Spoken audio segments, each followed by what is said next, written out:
Okay guys, welcome to tonight's Thursday Night Live. I have no idea why my hair looks like a Viennetta ice cream, but it does. So if you get cravings for Viennetta ice cream, then you will know why. Tonight's live is about why we quit. And I just want to talk to you a little bit about that. So I guess we've all quit at stuff, we've all failed at things in life, and I want to break this down into two parts. I don't want to be on here for a full hour tonight. By the way, guys, just give me a like, give me some hearts if you can hear me all right, if you can see me, if I'm like the right angle, if I'm looking down the camera lens or I'm not, I don't know. I'm just going to turn my head sideways. Yeah, all good, all good, all good. So, yeah, I just want to share really a little bit of my philosophy and some stories from my past failings and my past quitting episodes, because there's been a hell of a lot, let me assure you. I've quit in so many different things over my life. It's a bit of a joke really, but I'll fill you in on all that stuff and then I'll tell you a little bit about what changed. But this live is going to be broken down into two parts. So why we quit part 1 and then why we quit part 2 will be next week, because I think there's two different elements to it. So hey guys, thank you for jumping on. So I'm sideways by the looks of it. I don't think it's working properly, so I'm gonna have to bear with me 2 seconds while I get a cup.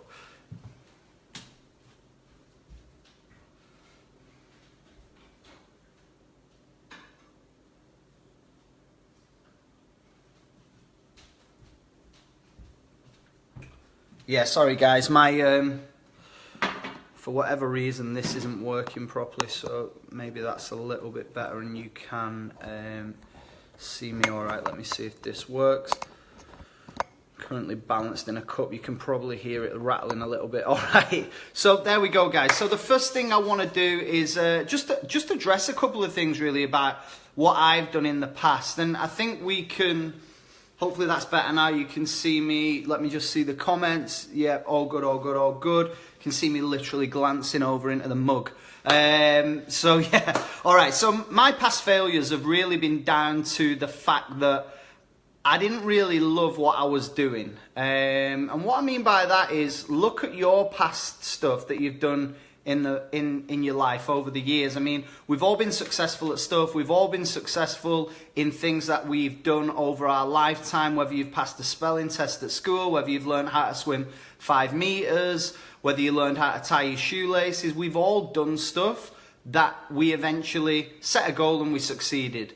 So you can pat yourselves on the back for the things that you've done in your life, but there's other things that you've done where you've given up. So for me, I had piano lessons when I was about 6-7 years old, and I ended up quitting. I mean, I could be John Legend right now, or the second John Legend, but I'm not. I can play about 2 songs. But imagine if I'd have stuck at it.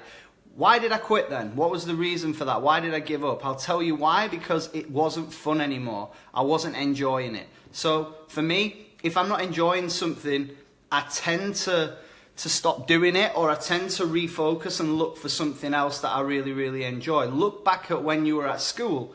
What were the things that you were really good at? And I guarantee probably 9 times out of 10, the things that you loved, the subjects that you loved, were the things that you were really, really good at, because you were passionate about it. It didn't feel like it was work.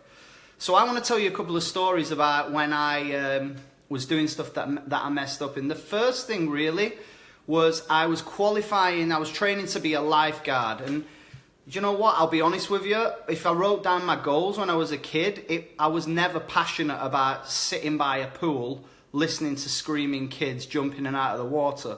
So why did I go to get a job as a lifeguard? Because I actually thought it was going to be an easy way out. I thought it was just going to be an easy job where I would sit there and I'd get paid for basically doing nothing. That's that kind of lazy mindset, looking for an easy way out. But there was no fulfillment in it for me whatsoever. But I just thought it was an easy way to earn some money and get a job. So I did the qualification, and I actually failed, and it was pretty terrible, to be fair. There was like a mock, like somebody was struggling in the water, and I ran over to get one of the, like the ropes that you throw out to people. Anyway, I got sabotaged. The person who'd used it before me didn't undo the knot. So when I threw it out there, it literally went about that far. The person was in the pool like waving their hands, pretending that they were drowning. And I threw it, I put loads of effort in.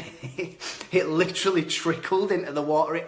It only just made it over the edge of the pool into the water. I mean, and I looked at after I'd done it, it was like a scene from a comedy movie. I just looked at the examiner and I was like, what do I do now? And she was like, it's too late. The person's already drowned. You failed. And I was like, oh my God, I don't believe it. So I passed everything else, but I'd failed that. I mean, thank God I didn't pass it, to be fair, because I wouldn't have made a very good lifeguard. What I'm trying to say, guys, is there wasn't really a passion there. So there's probably a reason why I didn't succeed at it. But I had the opportunity to do a resit. And I never actually took that up. Because after the exam, we then went and we had a debrief and all that kind of stuff, and the coach or whatever he was, the examiner, was like, congratulations, you've all passed. There's only one person that's failed. That was me. I was like, I don't believe this. Anyway, he said, good luck. I hope you have you all go away and be successful in your jobs as lifeguards, apart from John, who'll be coming back next month. I hope you're more successful than, I hope you have a better first day than Dave. And we're like, what do you mean? Who's Dave? And he said, basically, Dave was a guy who passed a few years ago, and on his first day as a lifeguard, somebody had a heart attack, and he was on shift. And I just sat there thinking, wow, maybe this isn't for me. Maybe I'm not cut out to do this. I mean, I don't know if I'd cope with that pressure and that worry and all that kind of thing. So then when I went away and examined it, I thought, this isn't for me. This isn't what I want to do. So why am I actually doing it? Because I guarantee this, if you do something that you don't really love and you're not really passionate about, then you won't do it with any passion. It won't be any fun, and I guarantee you won't be very successful at it. You can only force it for so long before the cracks start to appear. So that's kind of story number one. Story number two is I failed university 3 times, okay? And I say failed, but there was a mixture of everything. So the first year, I just never went in. I was at a university in Liverpool, and I just never attended any lessons whatsoever. I actually got a girl to sign me in for the lectures that I was at, and I just wasn't into it. I don't know. I went really because my mates were going, and I thought it would be fun. But the actual learning of it all and getting up early and going to lessons and all that kind of stuff, I wasn't used to being in charge of my own life, and at that time it didn't motivate me at all. So again, I didn't feel the passion for it. I didn't see the point in doing it. I didn't see an end result. I didn't see an outcome. So I ended up messing up, and I became a postman for 6 weeks. Again, another job that didn't really go that well for me. I've only got short legs as well, so it was pretty difficult. I wasn't really passionate about delivering letters. It didn't really fulfill me. I was earning about £8 an hour, and it wasn't really what I thought I'd been put on planet Earth to do.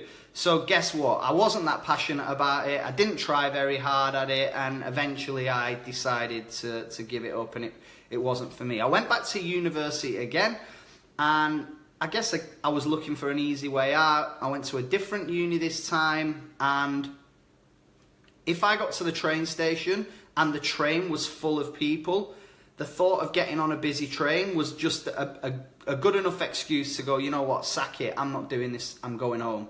And I used to go home most days. I turned up to do the exam at the end of the year, and it was literally like guessing. I had more chance of winning the lottery than getting some of these answers right. Why? Because I hadn't attended any lessons, I hadn't attended any lectures, I hadn't put any energy into revision or learning this stuff. So no coincidence when I turned up to do the exam, which was, I don't even know why I turned up. I think I was like scared of what my parents would say or something. So I turned up, and it was literally pot luck.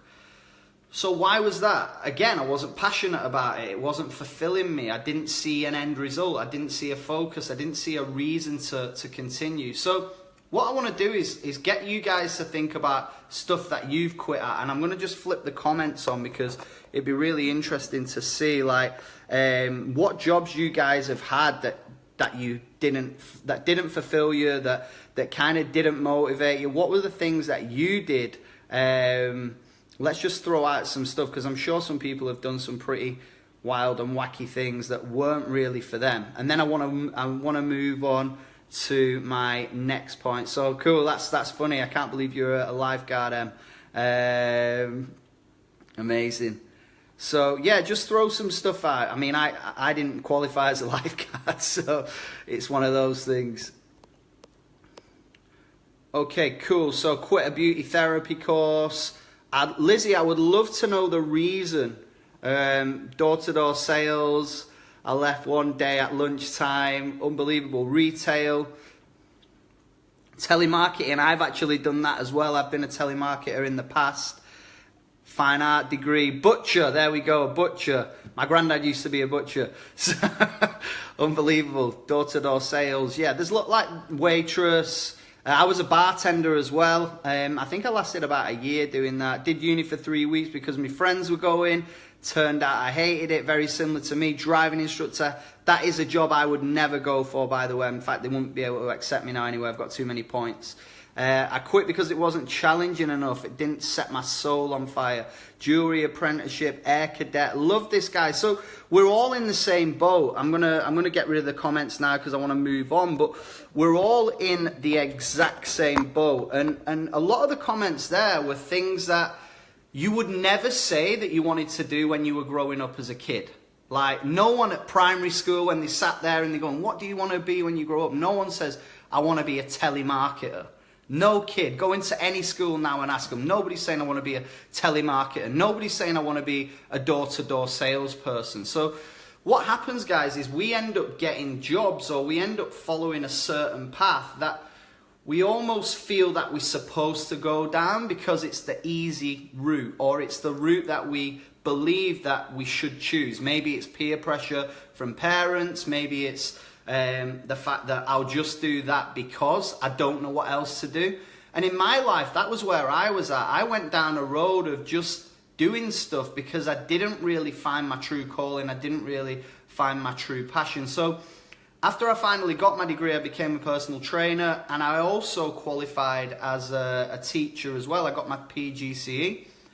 And you know what? There were so many great things about teaching that I absolutely loved, but there were some things that, again, just didn't set my soul on fire, like somebody put in the comments. It didn't really light me up to a way where I thought, you know what? I'm jumping out of bed every single morning with a spring in my step, with fire in my belly, ready to go and change the world.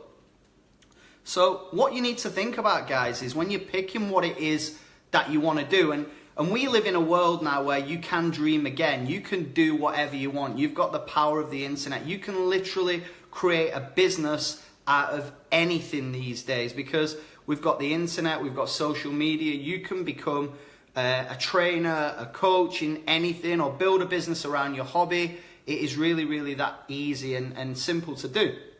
But what you need to focus on is more than the money. What is it that lights you up? What is the thing that is going to get you juiced in the morning, is going to get you out of bed? Is it a passion for helping people? Is it for showing people what's possible? Is there a little niche that you really want to explore, that you want to dive into, where you'll go, you know what, I'm going to do this for free. I love it that much that I would do it for free. And that's exactly how I felt about personal training when I first started that. I was getting up at 6 o'clock in the morning with a spring in my step, jumping in my car, putting the tunes on full blast. Everyone else around me at the traffic lights looked miserable, looked tired, looked depressed. I was driving to work on my dreams, to build something. And that meant that when I got there, I showed up with passion, and guess what? I was really, really successful at it.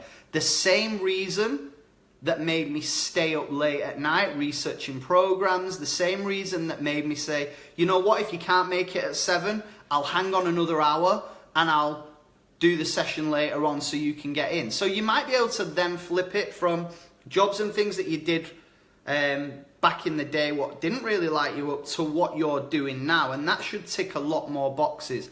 If you're still in the position where you're like, actually I'm not in love with what I do, then you maybe need to look at changing that, because working 40 hours a week for 40 years of your life on a job that you're not madly in love with, or in a business that you're not madly in love with, is a long time to do that. And it's all right saying, yeah, but it pays the bills. But if it doesn't light you up and you want to be lit up, then you need to change something. You really, really need to find your passion. So What is it that you love about what you're doing or what you want to do that would focus you on sticking to it if you didn't get paid?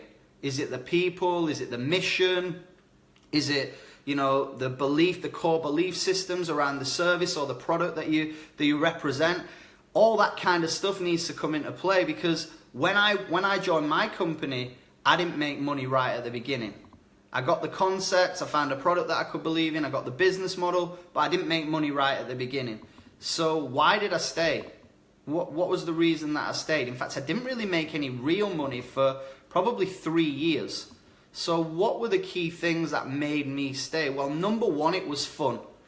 I think you've got to make sure that you're really cranking up that funometer in whatever it is that you do. Like really, really crank that up, because that is one of the main reasons that I stuck things out when they weren't working for me, because it was still fun. And if you can find a way of making whatever it is that you're doing more fun, then I guarantee you will enjoy it a lot more and you'll be more productive and you'll be more successful in it. So I stayed because it was fun. I stayed because of the friendships that I created, the relationships that I built. I also stayed because of the personal development that I was getting, because I was on my own journey and I was trying to improve every single day. I was growing as a person every time I got involved, every time I stepped up, every time I got out of my comfort zone, every time I did something that was a little bit more out of the box, that was a little bit more to be the perfect version of me. And I was trying to achieve something and almost step into that greatness. And you've all got that within you as well, because you're all watching this saying you've done jobs that you absolutely hate and you know, or not hate, but they didn't fulfill you and that's why you gave up. So if there's something that you don't love and there's something that doesn't tick your boxes, then I guarantee there'll be something that ticks your boxes on the other side of whatever it is that you want to do. So they're the main reasons why people quit. And the main reasons for that lead on to the next thing of finding what it is that you truly, truly love. But then you've got to ask yourself this: are you in it for the long run? Are you in it until you make the breakthrough? Because you can start a business and I guarantee you're going to hit the wall. There's going to be challenges. There's going to be ups and downs. You might be one of the fortunate people that jump in and it goes through the roof straight away. Well, I guarantee later on down the line, somewhere, it's happened to me in 2 businesses that I've been involved in when I've been working for myself. We've had massive peaks. When I was personal training, I was getting clients coming out of my ears. I couldn't believe how big it was getting. And then there was a wall that I hit. And that's where the fact of that personal development and the fact of, do you really love it that much to continue and push on through the breakthrough? So I just want to touch on this really, and it's a favourite quote of mine from Jim Rohn, and I love anything that Jim Rohn kind of puts out there, but don't wish it was easier, wish you were better. And what I mean by that is your job number one is to find what you truly want to do. Find that true passion. And then dive into it with both feet and give it everything you've got. But when that brick wall comes, and it will come, I guarantee you. Some of you are in whatever it is that you're doing now and you're riding the wave, you're having loads of success, which is amazing, but I guarantee you will hit a wall at some point. This is when you've got to remind yourself, why did you start in the beginning? What was it that got you excited? What was the thing that got you juiced? What was the thing that made you say, you know what, I am going to get up an hour earlier. I am going to go, I'm not going to sit in the canteen on my dinner gossiping with all the other girls. I'm going to go into my car and I'm going to get onto my phone and I'm going to ring people, I'm going to message people. I'm going to work at this at the weekend. I'm going to travel there to grow. I'm going to read this book rather than watching the TV. What was it that got you started in the first place? Because that's the thing that is going to get you through that breakthrough when you hit that wall. So guys, I want to continue this next week, and I want to